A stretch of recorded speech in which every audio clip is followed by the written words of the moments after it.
Hello, David here with Northwest Outdoor Adventures, and we are at episode 2 for the post-race podcast. Like I said, my name is David. I'm joined with Courtney. And together we are bringing you essentially verbal race reports of races we've ran. And today we have the Squamish 50-50. This was a race that I ran, I guess now it's coming on 3 or 4 weeks. Yeah. So we're a little bit removed. And if you caught it in the last episode, I had mentioned this was actually going to be the first episode. So that didn't go as planned because I did not finish the Squamish 50-50. And I didn't want to start the podcast off on a bad note. So we decided to make it episode 2. Yeah. So here we are. Now the format for this is pretty much we talk about training, stuff leading up to the race, and then the actual race, and then, post-race stuff. So jumping into it, we'll do a little race overview. So for those not familiar, the Squamish 50-50, it is a pretty interesting course. Well, it's a pretty interesting event, I suppose I should say. It takes place in Squamish, BC, up in Canada. For us, it's actually not that far. It's like 4 hours or so. Excuse me. We live in Olympia, Washington, so it's just a bit up north, a little bit north of Seattle. And the course is pretty rugged. It's mostly on mountain bike terrain, which I did not know that going into it, although I should have. Mountain bike terrain is awful. Yeah. And so anyways, you run 50 miles on Saturday, and then there's a 50K on Sunday. And so the 50-50 is running both of those events. Now the 50 miler has 11,000 feet of climbing in it, and the 50K has about 8,000 feet of climbing in it. So it is a really brutal event to try and do. And I thought the reason I chose it was because I was doing the Mountain Lakes 100 about a month after it. And I thought, well, it'd be good training for a 100 miler. And I guess the Ginger Runner, his videos definitely made it look definitely challenging, but also something that's pretty cool. So if you haven't seen his videos, they do it some good justice in the sense of making it look potentially really fun pretty and pretty. Yeah. So that's kind of the course overview. As for why I chose it, like I said, good 100-miler training. So this race fills up very quickly. So I ended up signing up for it the day it opened. I think it filled up in a couple hours. So I had a pretty good idea that I wanted to do this race, early in the year. So I had a lot of time to train, a lot of time to prepare for it. My training in general was pretty good moving up to it. I think I was putting in probably close to 50-ish miles a week. I think I peaked out around 60. And I had a handful of 50Ks in there that I did. And overall, I felt pretty good about my training going into it. The big unknowns really were, that running hard 2 days in a row, I knew was going to be pretty difficult and quite a challenge. So I didn't really have that great of a plan for what I wanted to do Saturday night in between the two races, in terms of what I wanted to eat or kind of recover with. So that was a worry going into it. But in terms of like elevation and stuff, I had been going out to Capitol Forest, a couple times a week. I was probably getting in close to 10,000 feet of climbing a week. So I felt pretty good about where I was at, physically, like fitness wise. I felt, that I'd be able to do the things in time. So the training leading up to it overall looked pretty good to me, or at least from my perspective. And, I'm not really trying to win these races or anything like that. I'm a middle of the pack type guy. So for me, just finishing was really all I wanted out of this. And I thought I was in a pretty good position to do that. There wasn't anything really that I thought was going to bring me down until I guess the week before the race. I did a Helen's training run. And if you guys watch this channel, you probably saw that video in that training to run 100 mile series that I kind of do. I felt really sick, unusually so, on this training run I did about a week out. So I had some stomach issues out of Mount St. Helens in this 20-mile loop or so that I did. And for some reason, I was like, man, I hope these don't follow me to, the Squamish 50/50, which we'll talk about more about the actual race. But yeah, there's some forecasting there. So anyways, pre-race, taper. I kind of tapered. I don't really care that much about tapering. My training in general also is just kind of poor.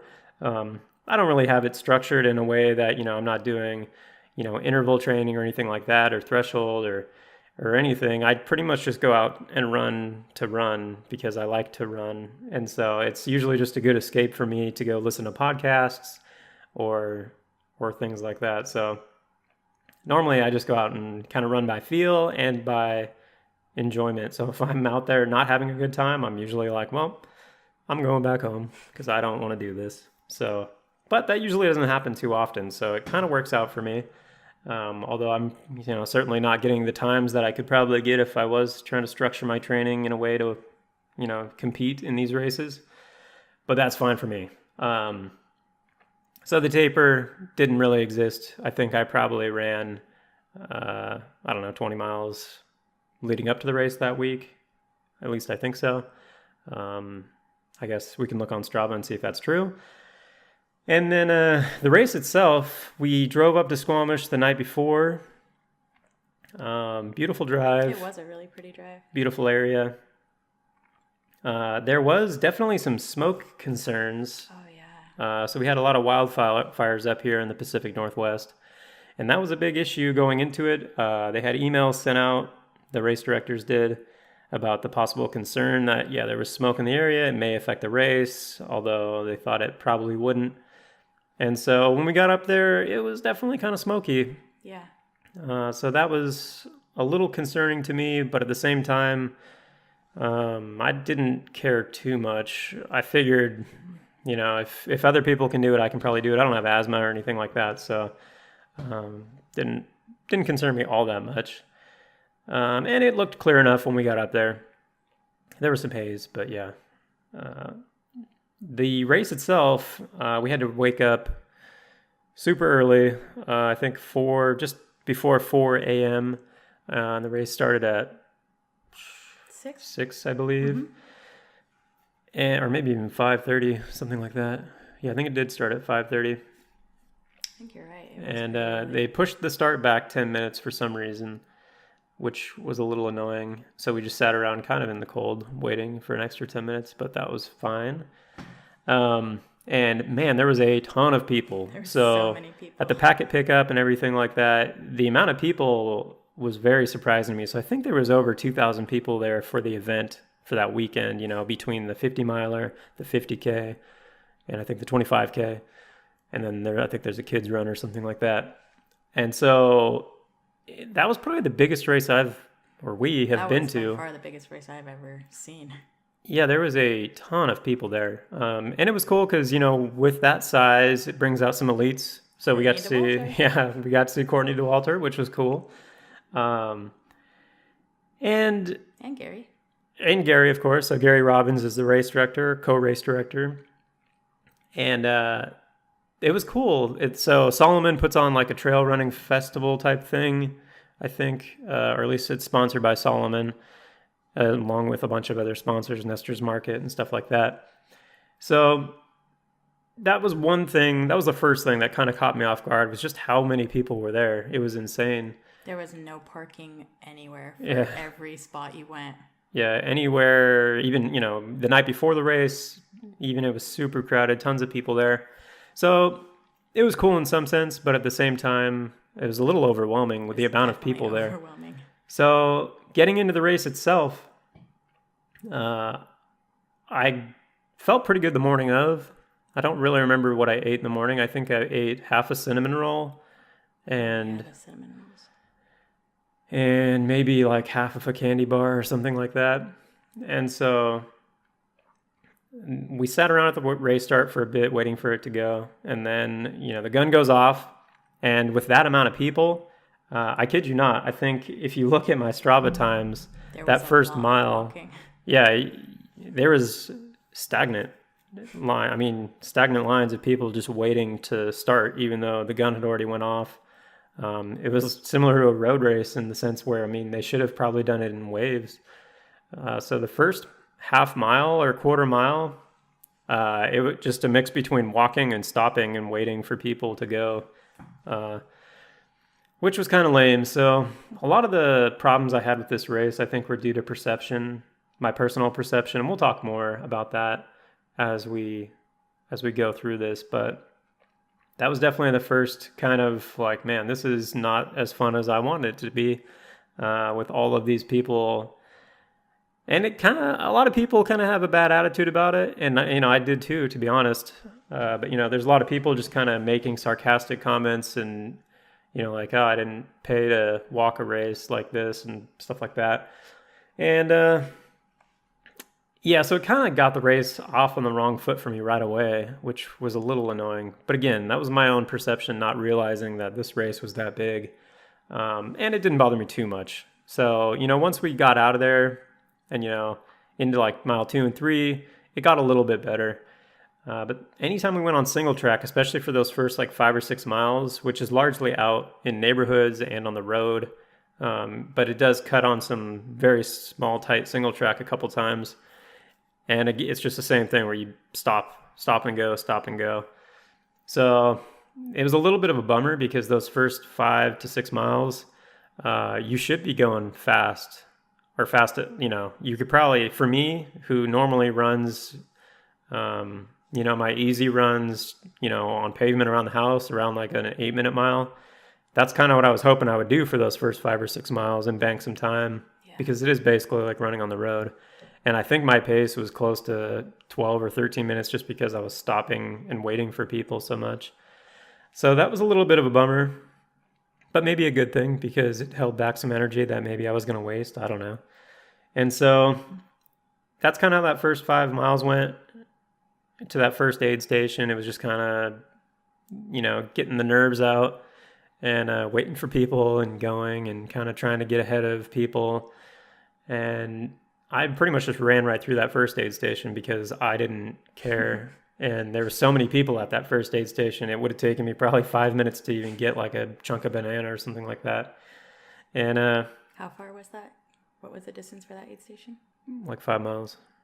And so I ate, I think on that first section, the first 5 miles, which is relatively flat, I probably ate 1 gel and drank, a couple sips of Tailwind out of my bladder.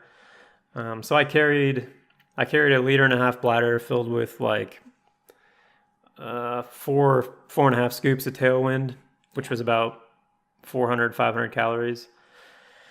And then I also carried a few gels in my vest, and then a bottle of water on my vest as well. So, like I said, cruise through that first aid station. Excuse me. And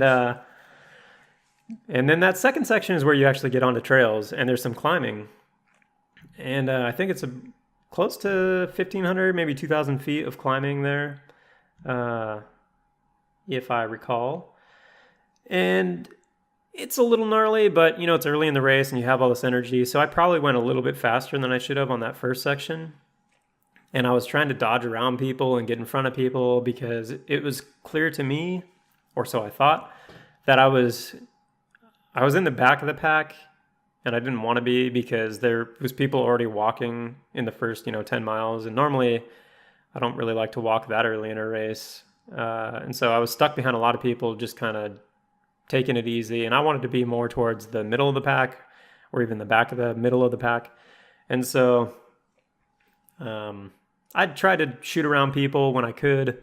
But again, there was just so many people, and it was really hard to get around people on that section. And so I did eventually get through that. I ate 2 gels during that time as well. So I was looking pretty good on calories and everything like that. And then I hit aid station 2. And that's where I was. I was waiting for him at that aid station. Yeah, so Courtney was crewing me through this whole thing, which the crew members are allowed to go to a couple different aid stations. Specifically, the one she was going to meet me at was at aid station 2, which I think was mile 13-ish. 13. Mm-hmm. And then aid station 5, which was mile 33 at Quest Field. Mm-hmm. And so she met me there. Yeah, and when I got there, I was the first person there, actually, and there you had to walk a mile to the aid station just because of the parking. There was not a whole lot of parking, and they just wanted to make sure that it was safe when everybody got into the aid station and just, take care of the runners. So I parked outside of the gate, and I walked up, and there had to have been about 100 cars by the time that I walked up there, which was probably 2 hours after I parked. And there was supposed to be no cars in that area. So just the amount of people, it was insane. When I walked up, there was lines everywhere of just people just sitting, waiting for runners. And I've never seen anything like that. I mean, there was just a big tunnel of people waiting on the runners to come in. So it was really overwhelming for me to try to even just find David coming in with all of the people sitting around. There had to have been at least like 200 people at one little parking lot. And it was insane. But yeah, when he came in, he looked really good. It was definitely humid that day, and he was soaking wet. Even his hat was completely drenched. I think we switched hats as well. Yeah, I almost changed all my clothes just because I think a big part of it was the smoke. Yeah. So the smoke had held in a lot of moisture, I think, in the air. And so, yeah, it was very humid. So when I got there, mile 13, I was completely drenched. My shirt was totally soaked. My hat was totally soaked. Everything on me was just covered in sweat. So I did swap clothes there for the most part, shirt and hat and stuff. And I had a cooler and everything waiting for him. So anything that he wanted to drink or eat, we had set up. So we didn't really use the aid station that was there. We kind of had our own aid station set up. Yeah, which was great. I think you had a Mountain Dew possibly and an orange or slices of orange. Yep, I had a couple of pieces of orange, had a Mountain Dew. Changed your shirt, changed your hat. Yep. And I was out of there pretty quick. Yeah, we didn't spend too much time together because I wanted to keep moving. And so, how do I want to start this?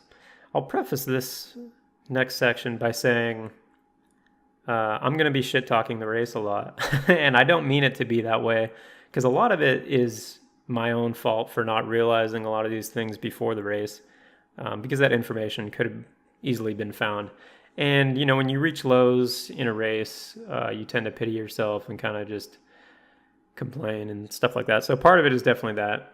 Part, I think, maybe legitimate, gripes that I have with the race. So take everything I say with a grain of salt. I'm not trying to completely shit on the race, but this is where things start to go bad for me. So, it's only natural that I would have a little bit of a resentment towards the race in this part of it, at least.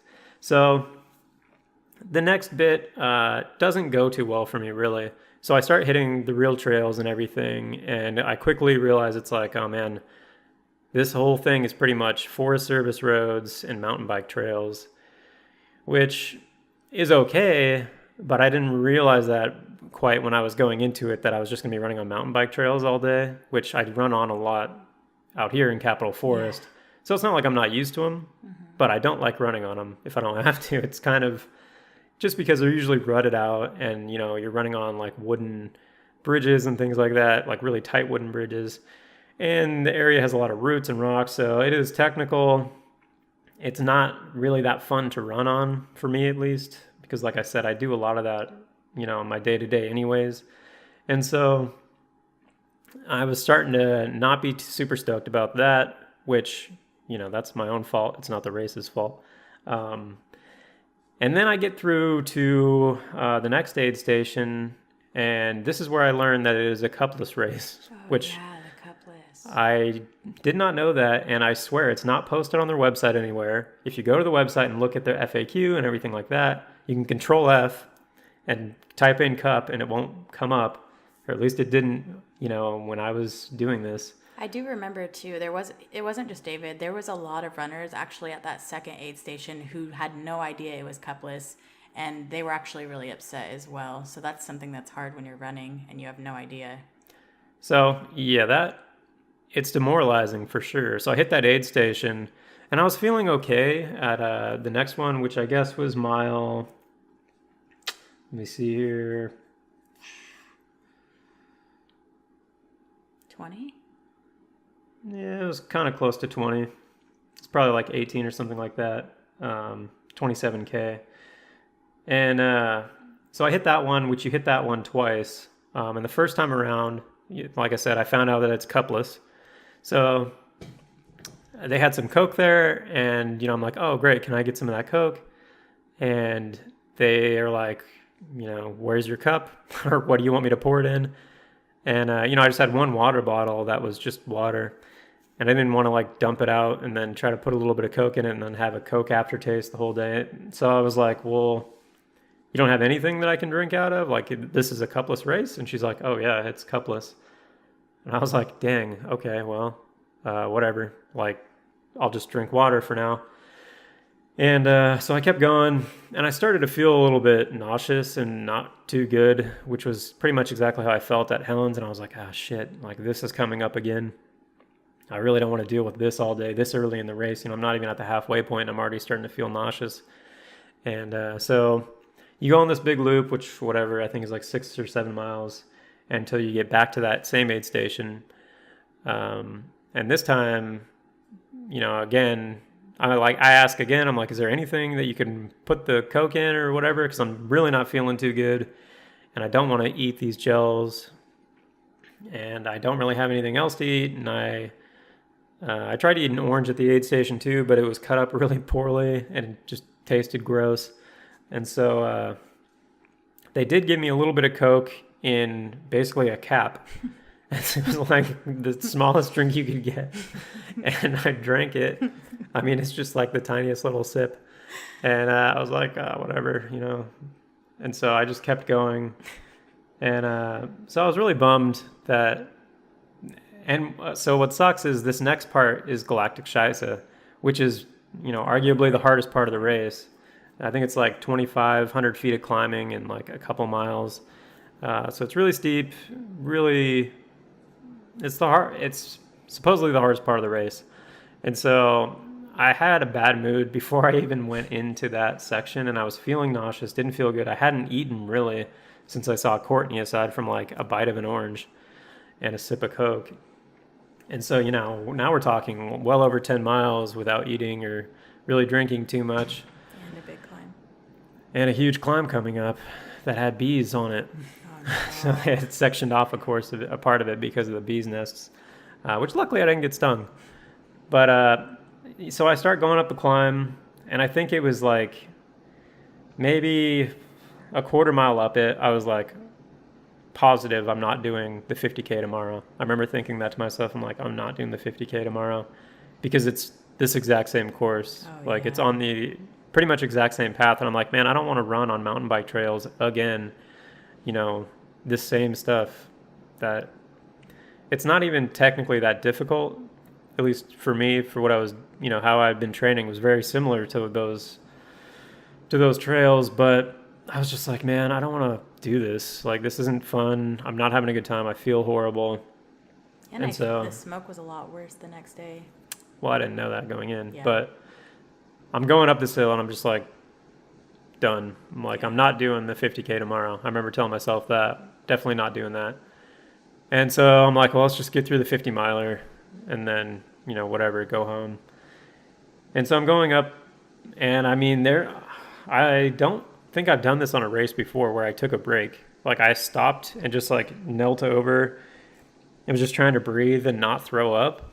And I did that 2 or 3 times on that climb where I just like was like hands on my knees, just like head down, just like trying to not throw up pretty much. And it was like the worst feeling when you still have like a mile of climbing and you're like teetering on the edge of throwing up.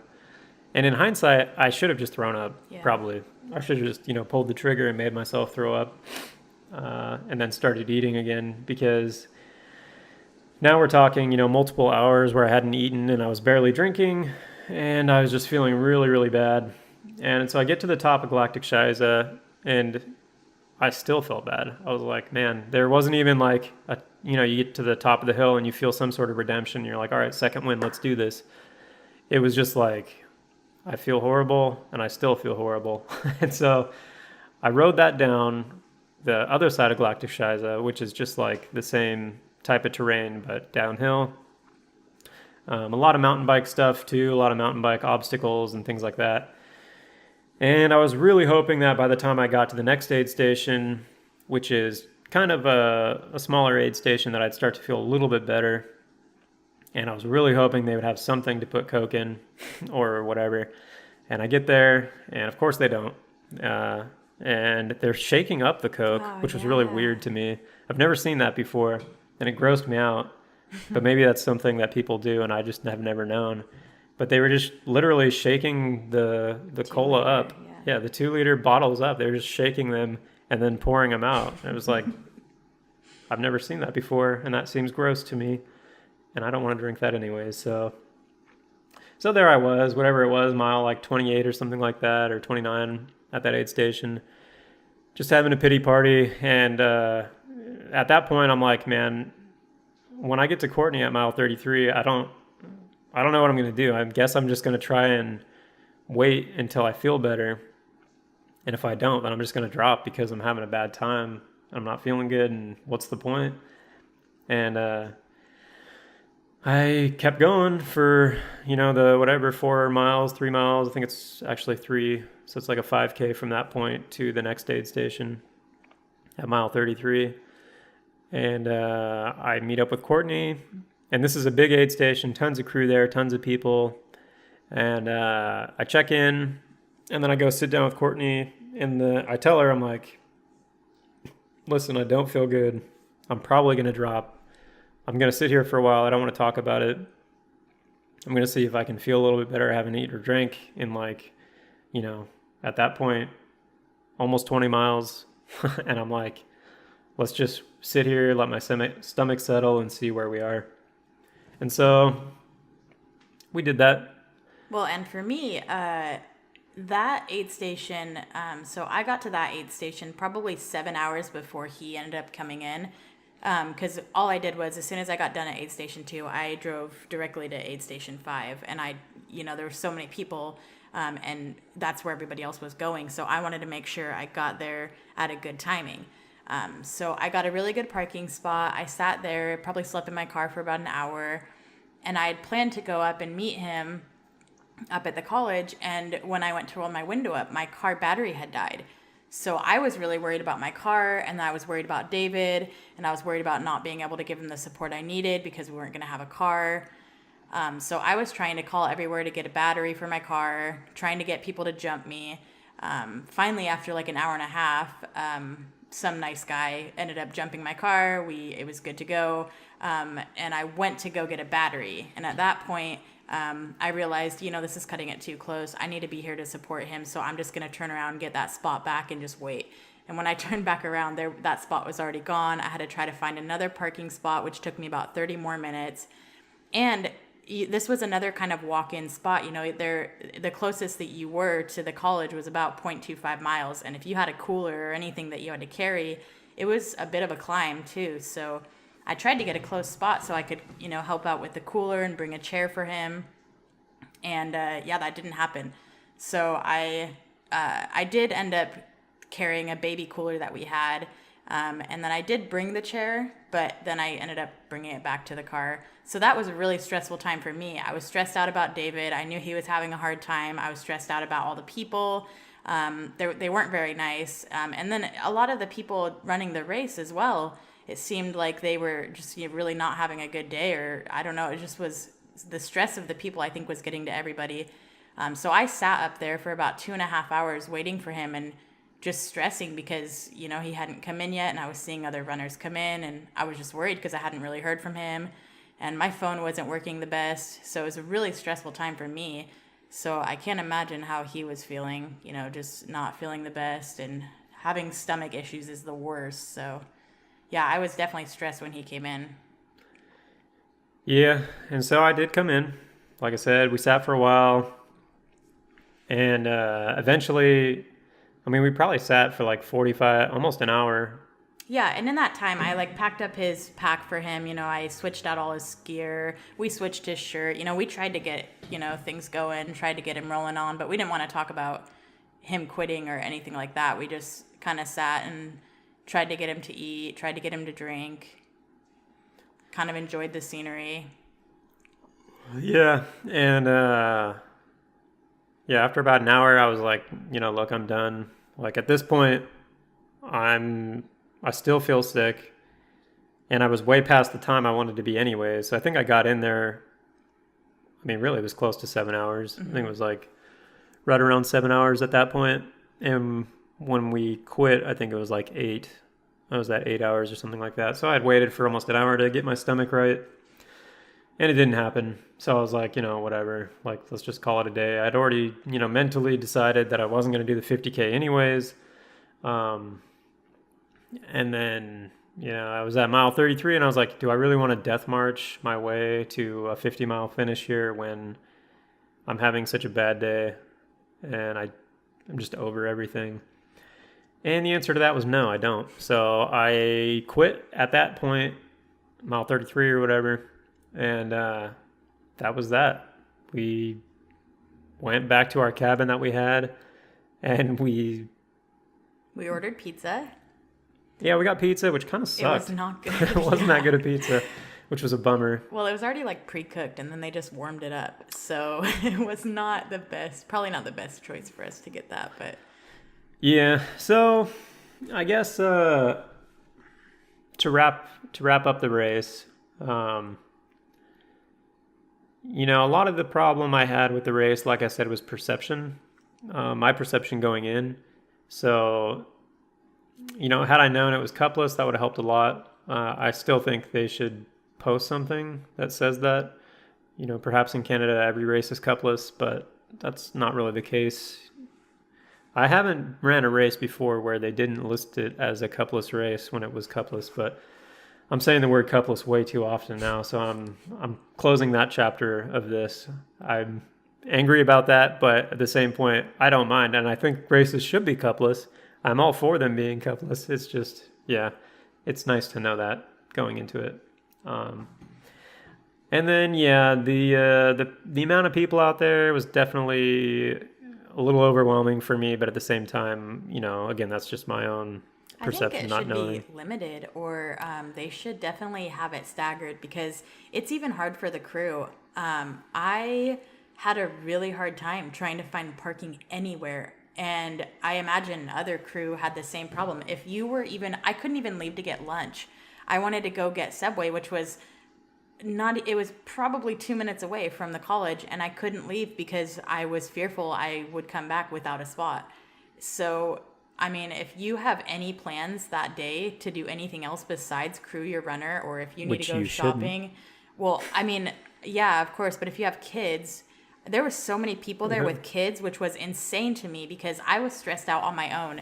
So, kudos to all those moms, but I would never be able to do that. It was the most stressful day I've ever had in my life, just crewing. I can't imagine like how the runners felt with having that many people around them and just not being able to move at the pace that you're used to.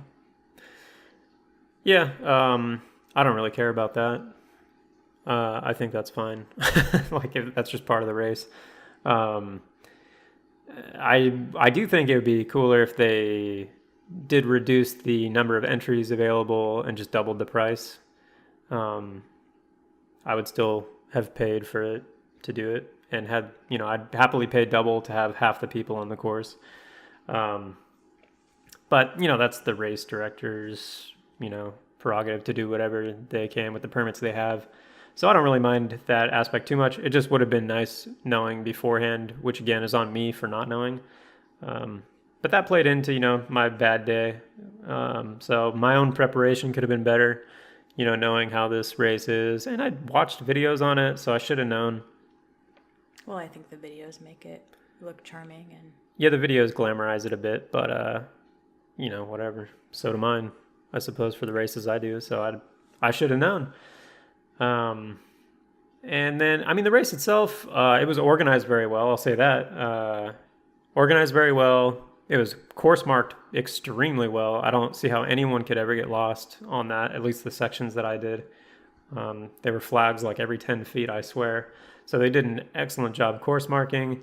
The aid stations were perfectly fine. The volunteers actually, I don't think were that great. At least the ones I ran into, they were kind of short with me, and maybe it's because I was towards the back of the pack, and they had had a long day already. So I don't really, whatever. It's just a comment I had. It was, I've had a lot more friendly volunteers at most other races, which is strange because it's Canada, and people are known for being so nice up there. But I'm sure, other people had great experiences and stuff. But I swear that guy at Quest Field at mile 33 yelling at people to check in was really weird. Really weird, yeah. But he was whatever. Not having a good day. He was awful. Yeah, and maybe that's just who he is, how he is. Who knows? I don't know, but they should not have put him in that spot. Yeah, probably not the best spot for him to be. If you're wondering what we're talking about, there was a guy that whenever you came in after the race, there was just you just had to walk across this area so that you could check in so they knew the runners were safe. But to be fair, it was just an area of grass where you were just going to sit anyways. So it didn't really matter whether you walked over that mat in the beginning or the end. You were going to walk over it anyways. And he just was yelling at a lot of people, making sure that they didn't see their family first and that they crossed the mat and then went to their family. But the way that he was doing it was definitely not appropriate. Well, whatever. I mean, it could have been handled a little bit better. But, so yeah, I mean, to summarize, it wasn't my day. That's how I would summarize it. It just wasn't my day. There are things I could have done better to prepare. And I think, in hindsight, I kind of wish I would have finished it, but at the same time, I definitely remember the feeling I felt at Quest Field. But looking back on it now, it's like, man, I should have just death marched those last 20 miles and done it anyways. But the David at Quest Field did not think that, so I can't blame him too much. And, coming away from this, I learned probably more from this race than I have at most of my other ultras I've done, just in how to prepare better. Mentally, I think it makes you stronger when you go through something like that. If you think about it the right way or in the right light. The reasons I had for quitting that day, I may not use as reasons for quitting in the future now. So hopefully that helps me moving forward. As far as gear, because I like to talk about gear, I used the Ultra Timps, and they worked very well. I love those shoes. Well, it's a love-hate. I hate how fast they tear.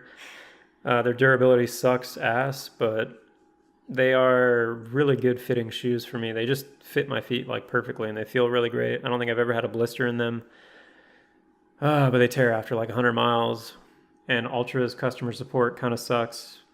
But at the same time, they did give me a free pair of shoes because I complained. So that was kind of nice. So yeah, Ultra Temps is what I ran in. They worked very well. My vest was a Solomon, the old Advanced Skin S-Lab 3 or whatever, which I love. It's a great vest. The bladder, I don't know. I don't like bladders. I want to get away from using them. They always feel bad to me when I'm wearing them. But I used it for that, and then I had almost a liter of water in my front, which was a little bit too much, I think. Probably should have went with a little bit smaller. That was kind of it. I mean, I had my Garmin 935, my favorite watch. Awesome watch. It is a great watch. It is a great watch. I think, in terms of what I would have done differently, I don't know. I think, again, just researching things a little bit better, making sure I knew that it was cupless or not would have been nice. Communicating with Courtney a little bit better about, what I wanted at each aid station when I met her and how to have that prepared would have been a little bit nice too. And I think that's pretty much it. I mean, the weather was pretty good that day, so it could have been worse in that aspect. Would you recommend this race to others? It depends on what you're looking for. If you're looking for a challenge, it is probably good for that. So, it is hard for sure. I guess it's hard for me to say because I didn't do it. So, don't don't really take my word for it. But I think it's a very challenging 2-day event, and it's kind of unique in the sense that there's not many of those around. So, I think for people that have, done the 100-miler and things like that, or even just a 50-miler that they think is difficult, it's a cool way to say you've done something that not a lot of people have, because, frankly, not a lot of people do this in the grand scheme of things. So I think I would recommend it for people that are looking for, the next challenge. And I may be back there. I don't know. I might go back next year now that I understand what's going on a little bit better there. But I don't know.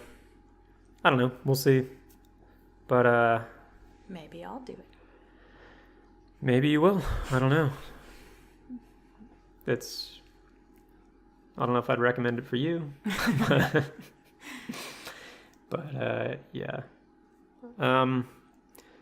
That's pretty much all I have to say about the race. I did make a video about it that kind of shows me out on the course and running it and stuff. So if you haven't seen that and you're interested, you feel free to check that out. I'll make a link to that below in the show notes or the description on YouTube. That's pretty much it. What else? I don't think there's really anything else to cover here. We ended up driving back home the night after the race, probably like 5 hours or so after the race. We stayed in our hotel for a bit and then just decided, let's just go back home. Yeah, that was a good decision, I would say. It was a good decision. I'm glad we did that. Cats. Yep, back to the kitties. That was another thing I noticed in the last episode, which I have noticed in this episode too, is the amount of times that I say is infuriating. So I apologize to those seeing this, and I'm trying to work on it. Hopefully in the next episode I won't do it as much, but what are you going to do? So sorry for that. I'll replace those with so's or something like that. So what's next? It is the Mountain Lakes 100. Yeah, next weekend. Is less than a week away from the time of filming this. This is probably going to go up next. This will actually probably go up while I'm running it. September 22nd, Mountain Lakes 100. Yeah, so hopefully either way, we'll do an episode about it, whether I finish it or not. Unfortunately, I have almost not ran since Squamish because of injury. So I don't know how the hell I'm going to run 100 miles in a couple days because I haven't ran more than like 5 at one time in over a month. So that's going to be... I think you're mentally strong, though. That only gets you so far when there's a 30-hour cutoff. So right now I feel like I have maybe a 5 to 10% chance to finish this race. Maybe I shouldn't even be starting it. I don't know. But I'm going to. So that's kind of been the A race for the whole year, is getting through the Mountain Lakes 100, and that'll be the next episode. That's it, I think. Yeah. So thanks for watching, guys. Catch you guys next week for the Mountain Lakes 100 episode. Sounds good. I'll be there too. All right, well, thanks for watching, and we'll catch you guys next time. Bye, guys.